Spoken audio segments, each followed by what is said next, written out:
something that I hear a lot from people is they'll, oh, I did therapy or coaching a couple years ago. I'm all set. That would be like me being like, I went to the gym 3 years ago and I'm good. It's like, you go Yeah. anymore or no? Right? Oh, I Mhm. had 9 apples on Sunday, so I'm like set for the month. I'm fine. It's like, no, it's like an apple a day. Right? So no Yeah. judgment, but it's if we could switch our mindset a little bit and like I use basketball analogies, but I'm not a basketball fan at all. But like Steph Curry is one of the best shooters, or maybe the best shooter of all time. He still practices his jump shot. He could easily be like, "No, I already got that. I'm good." Of all the people in the world, he could say that, right? And no, he goes and puts in 500 or whatever is the number, right? Yeah. So pros still practice. So why don't we?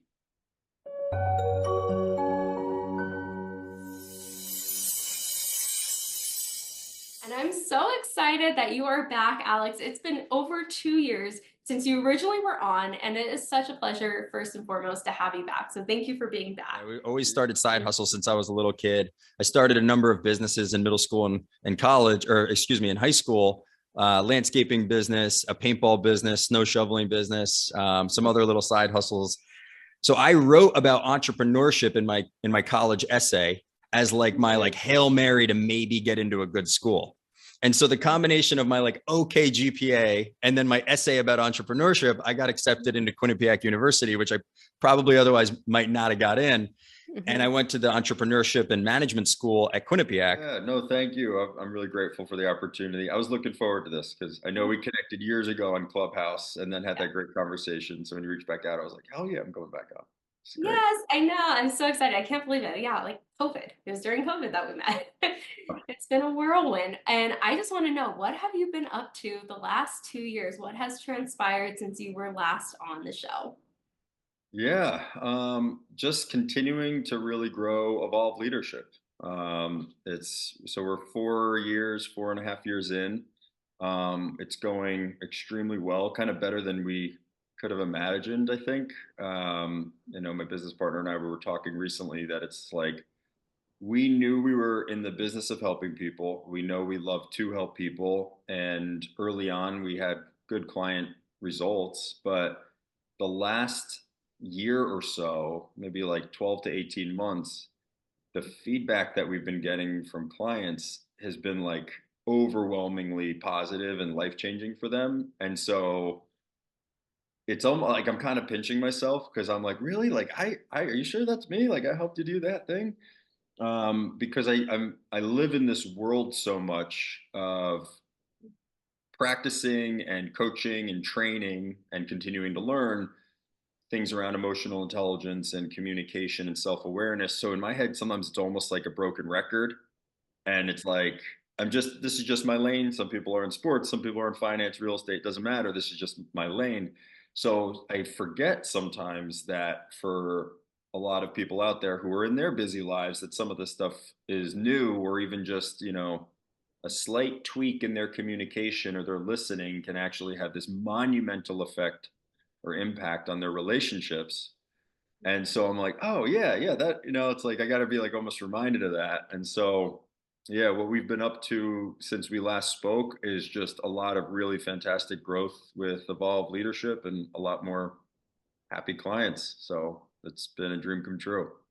I love that for you. And I think it is just what we were talking about before we started filming is that those tweaks and just how communication can play such a huge role in our relationships, our emotional intelligence, how we show up in the world. And I love that you said you're making that impact with your clients. And I want to know more about that. What has that looked like and really transpired the impact that you're making for teams and companies that you get to work with all the time, the hundreds of people, thousands of people probably at this point that you've worked with? Yeah, it's quite a lot. So on the individual level, we run mostly everyone is through our coaching program called Empowered Communication, and it can run for different set of time and frequency of meeting together depending on what the person or the team is looking for. So we work with a lot of individuals and they have a lot of breakthroughs in overcoming their own limiting beliefs in improving the quality of their relationships personally and professionally. So this might be being better leaders with their team, it might be improving the relationship with their spouse. I'm not like a marriage therapist or anything like that. I focus on training and coaching around communication. But when they go apply that to a relationship, I mean, I've had multiple people be like, yo, you kind of saved our marriage. Like, I didn't realize we were a few months away from a divorce conversation, for example. And so, but if we're talking about communication, that's the impact that it's had. It's funny because one of the senior VPs at one of the corporate clients I have, or he told me that his wife wants to write me a testimonial because of how he's been more calm and empathetic and have Oh, had some healthier. So he's like, my wife's going to be writing you a testimonial soon. We're talking to her last night at the dinner table. So I was like, sweet. So that's really like a beautiful byproduct of when people focus on improving their communication, and it's not some big mountain to climb. It's these little adjustments that we make. I like to think about it as micro moments and minor adjustments are the difference between, are we really paying dividends into building trust and psychological safety and feelings of connectivity and feeling seen and heard and understood, or are we distracted and argumentative and not listening, and then we're kind of paying dividends into like tarnishing the relationship, keeping it stuck, staying in conflict. And so, yeah, on the individual side, that's been some of the outcomes. And then on the corporate side, we are working with dozens of organizations at this point. There's a couple that we can't say the name of yet, which is so frustrating because one of them is like one of the largest hotels in the entire world. So it's like quite an honor to be working with them. Um, Another one is a billion-dollar medical device company that we can't say who it is yet. And we're like, oh, can we please? so We're close. getting we're we're getting there soon. And we ran a program with them. Just for example, we ran a pilot program with them for our 8-week leadership communication program, empowered communication program. And it went so well that they now want to roll us out to every manager at the company over the next like 12 to 18 months, and tailor it down for a training for potentially up to upwards of 1,000 employees. And it's because of our very practical nature to truly get people to have new conversations and truly do new things. Because a lot of training, regardless of the topic, it sounds good. It goes in one ear and then out the other, and 2 or 3 days later, we're back to doing whatever we were doing. So we take a very unique approach where our program is built on top of neuroplasticity practices for behavioral change and how the brain changes, so that people are practicing something new and then they can come back and check in with me, get some more coaching, practice something else new, get some more coaching. And little by little, if we start to show up in new ways in our communication, we start to have new outcomes with our experiences and in our relationships. So it's not rocket science, but I got a healthy pressure to make sure that people, I put the pressure on to make sure they do new stuff. No one's allowed to go through my program and just sit and listen and never practice something new. But that's like a good coach, right? Yeah. That helped me push. And so, yeah, as a result of these things, we're having companies, transform teams, culture across departments. Some of our clients have been stuck um, in conflict with a colleague for 8 years. And after our program, now they talk twice a week and they collaborate on leadership ideas together. And so we like real meaningful breakthroughs that have a ripple effect on a team or an organization. And so that's really our focus, working with individuals. And then more so moving forward is to be working with more corporations and helping them bring some more humanity back to their workplace.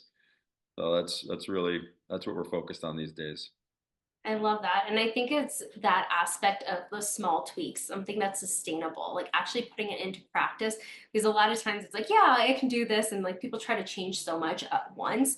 And with communication, it is those just small tweaks of how you present the information, tonality, the nonverbals, all the other things, and being aware of how you're coming across sometimes, because you might think, okay, it's not a big deal. Like I'm just talking, but the way you're talking, it's a trigger and it could be coming across like critical versus just saying what's happening in that moment. But I love Yeah. the fact that it is those like, okay, go practice it now, actually put it into place. And I think that's what really does help you stand out as a company and individual. when you're working and coaching your clients and your organizations and whatnot is really how you deliver the information and it's being absorbed. And they're like, okay, yeah, I can make this small tweak and it can make a significant change. Just like you mentioned with 8 years of coworkers not speaking. And then now all of a sudden they're talking twice a week because of the small tweaks that they both made. I mean, it takes two people in communication, not just like one person for sure. But Yeah. that's a beautiful example of how that can really transpire when you allow to like really listen to respond and understand what's going on, like listening of what's going on in order to have that conversation and move the needle forward versus being stuck in the same exact cycle that keeps happening over and over again. And I think that's important. I think that's a huge part of it. And when you were on 2 years ago, we were talking a lot about like soft skills and self-awareness and making decisions. And I'm really curious, what have you seen kind of transpire in the last 2 years? Because technology has really taken hold with AI and just how we communicate. Sometimes it's for the better, sometimes it's for the worse. What have you kind of seen in your experience of working with individuals and how technology has really ex- exceeded what it was 2 years ago? Yeah. Um, it's a really good question, and I think there's kind of like a lot of things come to mind. Mhm. One of the most pressing that I've experienced is we are continuing to strengthen the habit of being distracted. We are literally practicing, we're good at it because of our smartphones, social media, notifications, the way social media is designed, right? TikTok, Instagram, all YouTube shorts, like scroll, scroll, scroll, scroll. We are strengthening the muscle of being distracted.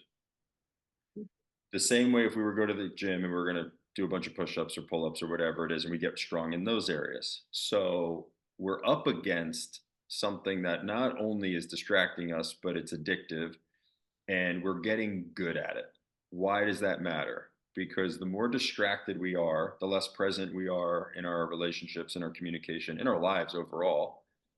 And it shows up in our listening. So, well, it shows up in a lot of places. But for example, if if you have the habit of being distracted, you could have a really good heart and you could be really empathetic and caring and loving, and you show up in a relationship with a habit of being distracted, you're not getting to experience my loving, empathetic, caring nature. And it's not because I'm a bad person, it's because I've strengthened this habit.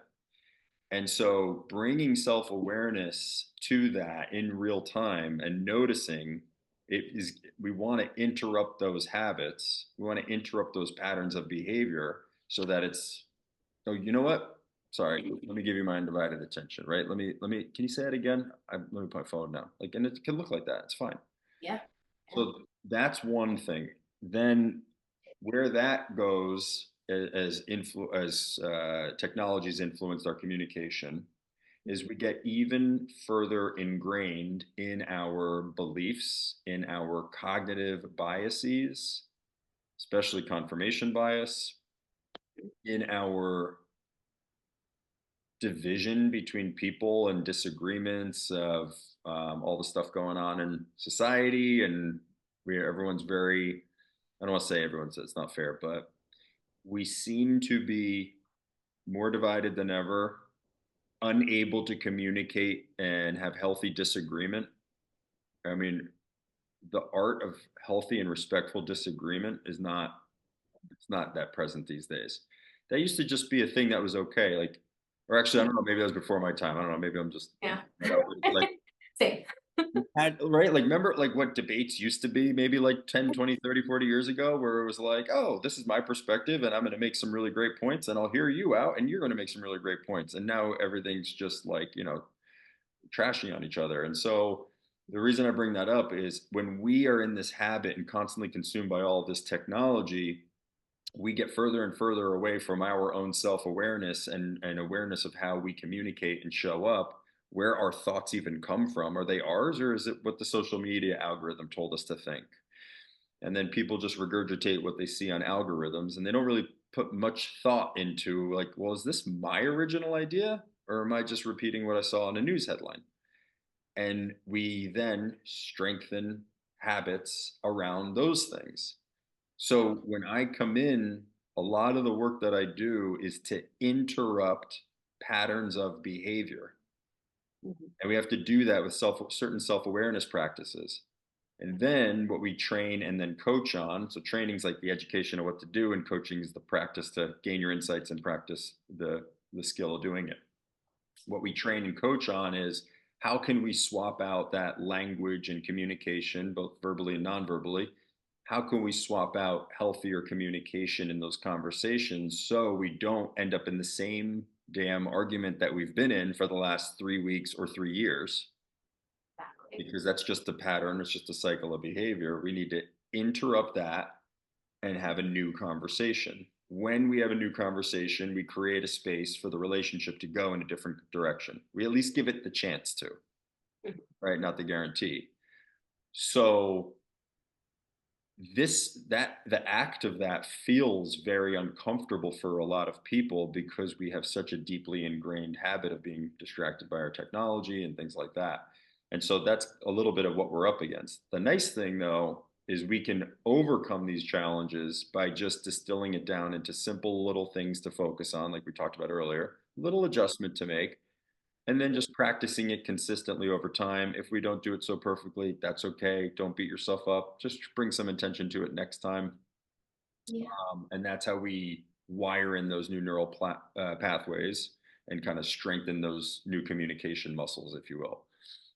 Exactly. Because it's like your example with going to the gym. If you're just doing push-ups every time you go to the gym, yes, you'll be strong in that area, but what about the rest of like parts of your body? Like, of Right. course, push-ups can be your whole body at Yeah. some capacity. That's probably a bad example that I just brought up. Oh, But it's perfect. the fact is like being able to really focus on those small entities at once, so then you can continue to build upon that. And I love that you do interrupt and disrupt the pattern that's been happening so it doesn't continue to be the same exact thing and the same exact conversation. Because even like when I did couples work, it was the same conversation, the same argument, because it was not being resolved. We're not getting to the root until we got to the root and understanding how to disrupt that. And I love that's what you do for your clientele of understanding, okay, this is the education. Let's give you a solid foundation and build upon that by practicing the skills. Just like in the last interview we had, we talked a lot about sports, of just like it was Kobe Bryant you mentioned,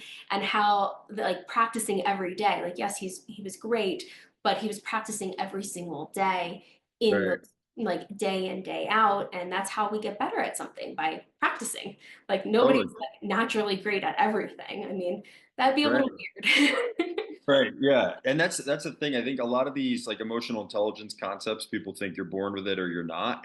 These are skills, not these are skills to develop, but you could look at almost every area of your life, maybe every area of your life. Self-confidence is a practice. Patience is a practice. You have to practice the skill of being patient. Oh, I can't do that. I'm impatient. That's okay. Practice it. What does that look like? Well, in the times of discomfort, when I'm feeling a little irritated and maybe I want to complain or say the thing, I'm going to move through that discomfort and practice being patient anyway. And that is what that looks like. The same way if you were to go to the gym and you're, doing your last few reps, yeah, it's uncomfortable, but you move through that discomfort. Self-love is a practice. Compassion is a practice. Listening is a practice. And I like this idea that I've been saying a lot to my clients lately is that pros still practice. And it's interesting because something that I hear a lot from people is they'll, oh, I did therapy or coaching a couple years ago. I'm all set. That would be like me being like, I went to the gym 3 years ago and I'm good. It's like, do you go Yeah. anymore or no? Right? Oh, I had 9 apples on Sunday, so I'm like set for the month. I'm fine. It's like, no, it's like an apple a day. Right? So no judgment, but it's if we could switch our mindset a little bit and like I use basketball analogies, but I'm not a basketball fan at all. But like Steph Curry is one of the best shooters, or maybe the best shooter of all time. He still practices his jump shot. He could easily be like, no, I already got that. I'm good. Of all the people in the world, he could say that, right? And no, he goes and puts in 500 or whatever is the number, right? So pros still practice. So why don't we? Why don't we bring intention to this thing? So I think in that moment we don't want to have any judgment like people are right or wrong or whatever. I do think we want to be very compassionate that we are caught, and myself included, I'm not like immune to this. We get caught in an autopilot way of thinking and communicating and being, very much because, well, part of it's originally a survival mechanism, but because of the way time life is these days, or life is these days, excuse me, times are different now. We are bombarded by stimuli, by social media, by some dramatic news headline. I mean, we are bombarded. So we are kind of up against that.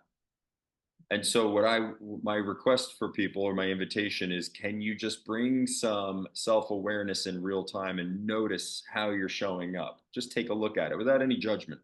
So if you showed up in some type of way, if you're feeling some type of way, if you communicated in some type of way that maybe you're not so happy about or wasn't ideal for the situation, don't beat yourself up. It's totally okay. It's fine. What could we do next time to adjust this a little bit?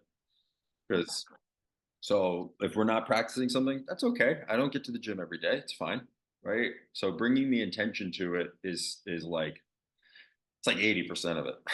It's like, Yeah. right? That's huge. Absolutely. And I think that like changes the narrative of it as well when you are being intentional of how you're showing up. Because yeah, we're never going to get it perfect every single time. Our emotions are going to take over sometimes, Right. the heat of the moment, all those things. But going back, like I just literally had a conversation with my husband this morning because I was annoyed about something. And Right. like I literally about an hour later, I was like, look, I'm sorry, I like how I reacted. I'm hormonal, like it's not an excuse, but whatever. Like I think it's just being able to go back, and my intention wasn't to snap. It was more of I was upset and frustrated in that moment, but then I took a step back, was able to like regain my composure and go back and have that conversation. And Yeah, it good for changed. you. Yeah. And like, I mean, it's a practice. Like, I'm not perfect at it by any means. And those things, Hey, though, it's having that intention piece, I think really can shift everything. And you're right, it's about 80% because it's the tonality, it's what you're bringing into that conversation. And it's never, I don't think it's always intentional. I think majority of the time it's not intentional, of like when you snap yeah, or upset, because it's the heat of the moment and we're never going to get it right every time. But if we're able to learn from that and be like, okay, maybe I was a little intense in that moment, let me backtrack, let me explain what happened and where I was at, so you can move forward. But that's part of it, right? It's a journey. well done, by the way. I mean, good for you that you were able to do that. A lot of people wouldn't do that, and they would stay in their righteousness about how they're right and they're wrong. And no, they should apologize to me first. And it's like none of that is useful. It doesn't get us anywhere. It's also fairly immature, right? We learned that in elementary school or middle school, and we didn't really evolve out of it. Yeah. It's not, the way that I think about it is like that is not a frequency or a wavelength of energy that is going to move a relationship forward. It's going to keep a relationship stuck in friction or resistance, right? And so if we can lead with a little bit of self-awareness and stop the who's right and who's wrong and the blame game, and lean in with curiosity, empathy, and compassion. Now, by the way, when I say this, it doesn't mean that you allow other people to treat you poorly. It doesn't mean that you're a pushover. It doesn't mean that you're spineless. A lot of people like to collapse those two. You Yeah. can lead with compassion and patience and curiosity and still stand very firm and powerful in your stance, and have a healthy boundaries conversation where it's like, hey, I'm trying to understand your world. Also, this is not okay with me. And we want to Yeah. talk about that versus, Yeah. well, you did it first and you owe me an apology. And then it's like you're never going to get anywhere with that, and we know that. Yes, of course. And like you said, a little bit of patience and compassion for yourself and for others, that it's like, yeah, we have a little bit of an autopilot. Of course we have a lifetime of practicing the reactivity to the emotion that we learned from somewhere along the lines. Maybe it was trauma, maybe it was just something you observed from a parent doing, maybe a teacher spoke a certain way. Some of it's just hardwired in our brain for survival, and it's a perceived threat, fight or flight, whatever it is. We have a lifetime of practicing the reaction, so it becomes autopilot, right? We don't need to bring attention to thinking; we just do it. Yeah. So, Okay, no problem. That's the way it's been. How would I prefer to be? Yeah. That's where the conscious choosing of a response comes in. Okay, well then people say, well, I can't do that. It's too hard. It's not true. It's just out of practice. It's just unfamiliar. So you can't do it yet. It's just, Mhm. oh, well, it's too hard in the moment. That's the moment to move through it though. Like, right? Mhm. It's like that's it. Yeah, So exactly. if we can if we can separate a lot of the ways that we think, feel, and communicate, if we can separate that from our identity and start to recognize that it's really nothing more than learned, practiced behavior over time, Mhm. it actually starts to create some space for a new way to think, feel, communicate, be moving forward. But if we're convinced that it's our identity, it's going to be pretty tough to make some changes. So we have to like it's there's no I have a temper, right? Right. That doesn't exist. Mhm. You have learned a practiced reaction to the emotion of anger, for example, and you've collapsed it so that, oh, angry yell, and it happens in half a second. And so we think, oh, I have a temper. But that's not right. That's not objectively true about your identity. So it's, oh, I used to react this way. And now I'm going to practice trying to be a little bit more patient and curious instead of yelling or argumentative. Yes, Sure. because we're not our behaviors. What's that? We're not our behaviors. Like the fact that like it's separating what's going on in that moment. And I love that you said two things can be true at the same time. You can be feeling the compassion towards the other person, empathy. At the same time, you can have those strong boundaries and say, this is what I need from you, or this is what's going on. This is Yeah. how I'm feeling, whatever it may be. But I think it's merging the two together of understanding it can be two things at once, but how Yeah. you navigate that and it's the behavior and you can make a different choice. If you didn't make that choice in that moment, okay, you have another opportunity, I'm sure, because nothing's perfect in life. So Right. you might Right. have that same conversation if it hasn't been resolved or that conflict or whatever it may be. But I think it's being able to continue to realize that we have a lot of unlearning to do sometimes in Yeah. that Totally. process versus Yep. of what we've just been exposed to, whether it was our immediate family, teachers, friends, community, social media, and what we see, how the distraction plays a part of just how our patience can dwindle a little based off of Yeah. how much we're like distracting ourselves versus actually handling it in the moment. But I mean, there's so many things that we could talk about and the layers to it. I feel like we Yeah. could There's talk so many for hours. layers. Oh, you brought up something else. The learning and the unlearning. It's like, creating who you'd like to be. But think about like we, most of us learned how to communicate in romantic relationships with like drama movies and TV shows. We learned like, oh, we're supposed to argue and we're supposed to have drama, and like, right, just for example. And Exactly. so it's learned practice behavior over time. We know how to unlearn, like you said, and create a version of ourselves that we would prefer to be moving forward. If you make a mistake, it's inevitable. It's okay. You can course correct. I still do it. I got to go back and apologize later. Hey, you know what? I didn't mean to say it that way. I apologize. That wasn't my intention, but I know it came off wrong. It's okay. Yes, it's Sign of sad. maturity, if anything. Like if someone wants to be a know-it-all, be like, hey, you can go be a know-it-all in admitting that you're wrong, and you'll be like, that's next level know-it-all. Then you're like, if you really need that reason to go do it, like it's okay if you need to course correct. It's okay if you need to go back an hour later and apologize because you know that you could have said things a different way. It's fine. Yeah, it's the Um, human element, right? Like it's the fact that we are human, we are going to make mistakes, we're going to say things out of context sometimes, but it doesn't mean that is set in stone. We always have an opportunity to change the narrative, to change and reframe that conversation. And I think it's being open, understanding that we're going to have moments of frustration, anger, sadness, happiness, like whatever it is, like all the emotions that we can have. But I think it's just going back to our core and knowing from where the intention's coming from and being compassionate with ourselves.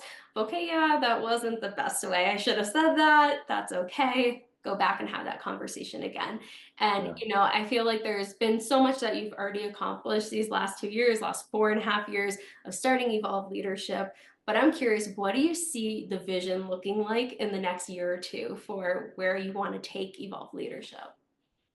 Yeah, great question. So we want to get into more companies, work with more businesses, and keep helping their leaders have healthier and more influential leadership, have their employees and their teams have healthier communication. So there's trust and psychological safety on teams. People are happier at work. If they're a little happier and they feel seen, heard, and understood at work, they're going to work better, they'll be more productive. The ripple effect, healthy communication, the ripple effect is monumental as it relates to top line, revenue for a company, productivity, less turnover, all that stuff that we all know. And also, like, just like life is too short to trade your time for work where you're being treated poorly and you know people are disrespectful and argumentative. It's just like it's not worth it. And then on the other side of the coin, when people enjoy who they work with, like you love going to work and you do great work. It's like we got to be there anyway, so let's make the experience great.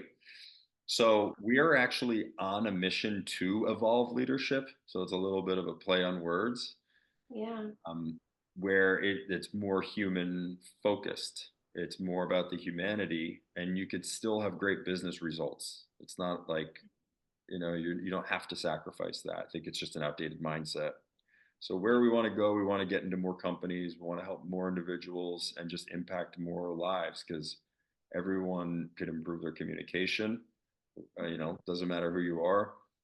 It's a worth it pursuit. I would argue it's the most important skill you could develop, and it directly impacts the quality of our lives. And so we just want to help as many people as we can with that. And growing the company by hopefully becoming a little bit more of like a household name in companies. So it's like, hey, if you're a new employee, you're going to go through Evolve's communication programs when you start. If you're a leader there, you're going to go through their leadership, program. It's like I want us to kind of be like a staple in companies who care about their people. Mm.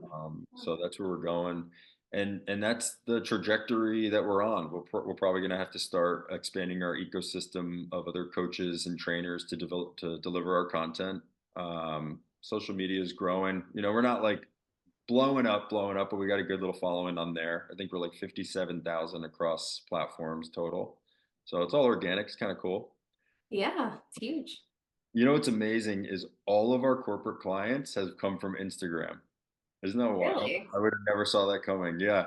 Like LinkedIn, it's like it's fine. The traction's not the same, but it's like a VP of HR will follow my Instagram and then DM me and then I'll work with them a little bit and then they'll bring me into their company. Like for example.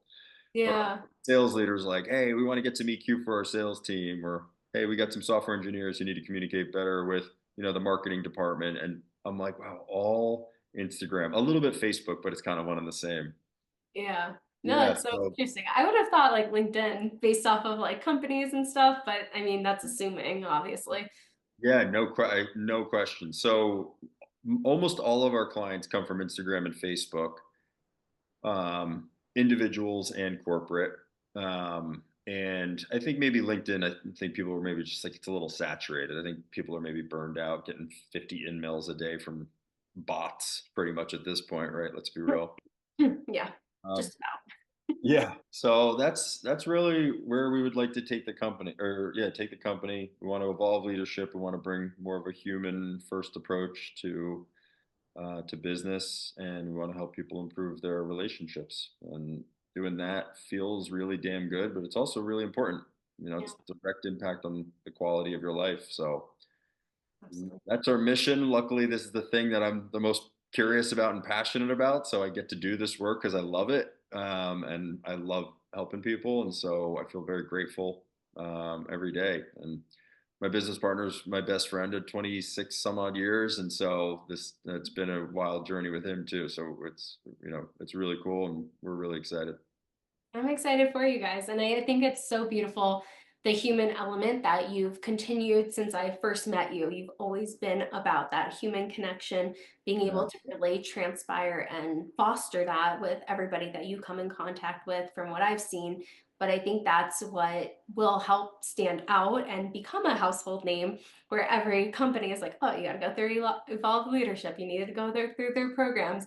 But I Right. love that it is just diversifying, like with the platforms that you're on, how you are reaching out to people, all the social media. You do a phenomenal job with your videos. They're short, sweet, but like so impactful, Thank you. kind of a ripple effect of what you do on a day-to-day basis for your clients, small Yeah. tweaks, little things that you can actually put into practice, and tangible things, because I Yeah. think there's a lot of fluff out there, but being able to Yeah, really totally. in, Like you know, empathy is the core to influential leadership. You're like, what do I do with that? Like, very cool. abstract. Now what? Let's Yeah. bring it back to the ground. Yeah. So like, what does that look like? And then I come in, I'll be like, okay, so in your next conversation, literally do this, then pause, then say that. And let me know Yep, how that goes. And then they'll be like, oh my God, that worked. That's all I had to do. I'm like, simple as all that. you had to do to avoid this argument or, or whatever it might be. Yeah, but I think it's like underestimated, the small tweaks and how powerful they can be, and the domino effect that happens when you are practicing that day in, day out. And that's what it's about. Yeah, totally. So just on that point, when we are stuck, especially if we're feeling depressed, if we're feeling stuck in relationships, or if we feel any of these challenging times, the feeling of the problem can feel so big that you're like, there's just no way it could be this objectively like simple tweak. I'm not saying it's always easy, Yeah. but it almost feels like there's no way that could be it. Like it's got to be this much bigger mountain to climb. Now, maybe it is a bigger mountain to climb, but either way, you would do it one step at a time too, right? Yes. So one of the ways that I help clients make it feel really like manageable and tactical is it's like if we're trying to get here as the outcome of the relationship, at least what's just that next conversation we could have? Just Yes. the next one. We're not solving 30 years of childhood trauma, but like just this next conversation. But that will have a serious ripple effect into the whole outcome of how the conversation will go, the relationship, et cetera. But because you brought it up, I just wanted to touch on that, that it's like these small adjustments, very tactical, sometimes they feel almost simple. A lot of times I think they're simple, right? We're not going back and getting like a PhD. Mhm. They're simple. Don't skip the small stuff because it compounds over time. And that's where the magic is. Oh, Simple, yeah, that's so simple true. tweak. I was like, the thing that popped in my head when I used to be a cheerleader, it's like the small, like little, like practice or exercises we would have to do before we would start our routines or whatnot, were like the little things that would compound to make sure that we had the stamina and the energy and everything else to run through those routines. And that's, it just popped in my head really clearly. I don't know why it did, but I think it's that Perfect. aspect of just really putting that into play, and it doesn't have to be so hard. And even the other thing that popped in my head, maybe because I'm hungry, but like you don't eat a whole pizza in one bite. It's like you take bite after bite, like, and that's the same concept. You have this whole big thing in front of you of like, how do I make my relationship better? It's what's that next conversation, like you just said. It's, you're not going to resolve everything overnight. It's okay, what's the next step? Because it's in those bite sizes versus the grandiose picture and the bigger picture. Like, I can't do that. Of course not. But what's the next step? What can you do? And I think you do a really good job of outlining that on social media, and I'm sure with your clients as well, based off of all the impact that you're having. And I know we could talk for a lot longer. I gotta cut it off here eventually. Yeah. But I want to know, where can people find you? I know you mentioned Instagram, LinkedIn, but where are the links? We're going to link everything below as well, but where can they look? Yeah, Evolve Leadership on Instagram, on Facebook, on LinkedIn. It's my name, Alex Resnick, and our website is evolveleadership.co. But honestly, Instagram's the best. All the DMs are me. So sometimes people are skeptical. I'm like, it's literally me. I run my Instagram. I DM everyone. I talk to hundreds of people a week. I love it. So yeah, reach out on Instagram. I'll be happy to chat with you. Awesome. Well, thank you so much, Alex, for coming back and just sharing what you've been up to, just in continuing to make such an impact for not only one individual at a time, but also whole companies and organizations and teams to really thrive and have better communication and emotional intelligence. So thank you for coming back. Thanks for having me. I appreciate it. Absolutely. Make sure to like, subscribe, comment below. What was the biggest takeaway from Alex today? I'm sure he would love to see that comment, and we'll see you on the next episode.